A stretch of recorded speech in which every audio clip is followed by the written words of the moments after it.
So now that you've seen the hardware on the Kyocera Torque, we wanted to also give you a look at the software. And as we mentioned, this is basically just stock Android 4.0, and this is what Sprint's been doing on a lot of their devices recently. You get a stock launcher, stock home screen.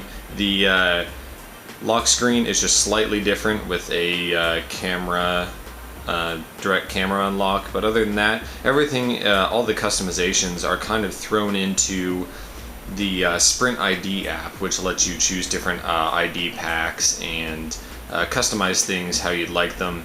Most of the bloatware, I should say, is thrown into things like Sprint Zone and a couple of stub apps to just take you to the Play Store to install it, so they're not taking up room on the phone, which is really nice.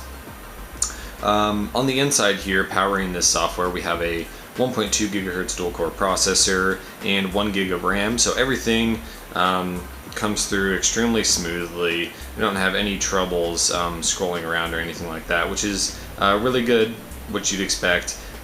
It's also not pushing that many pixels. We're looking at a 4-inch WVGA display that's 480 by 800.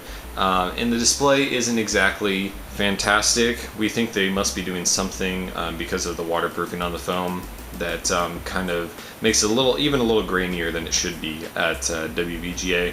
But as far as the software goes, everything is nice and smooth.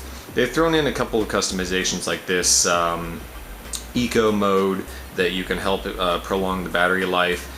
But we haven't had any issues with the battery life because there is that monstrous 2500 milliamp hour battery.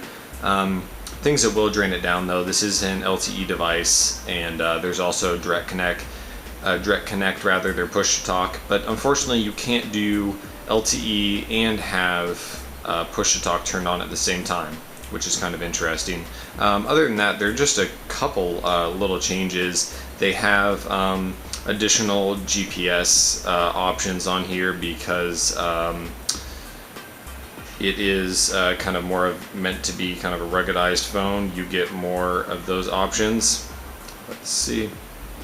Other than that, you're really looking pretty basic, and everything runs smoothly, which is really nice. And you just have a couple of those tweaks thrown in that somebody buying a ruggedized phone would like.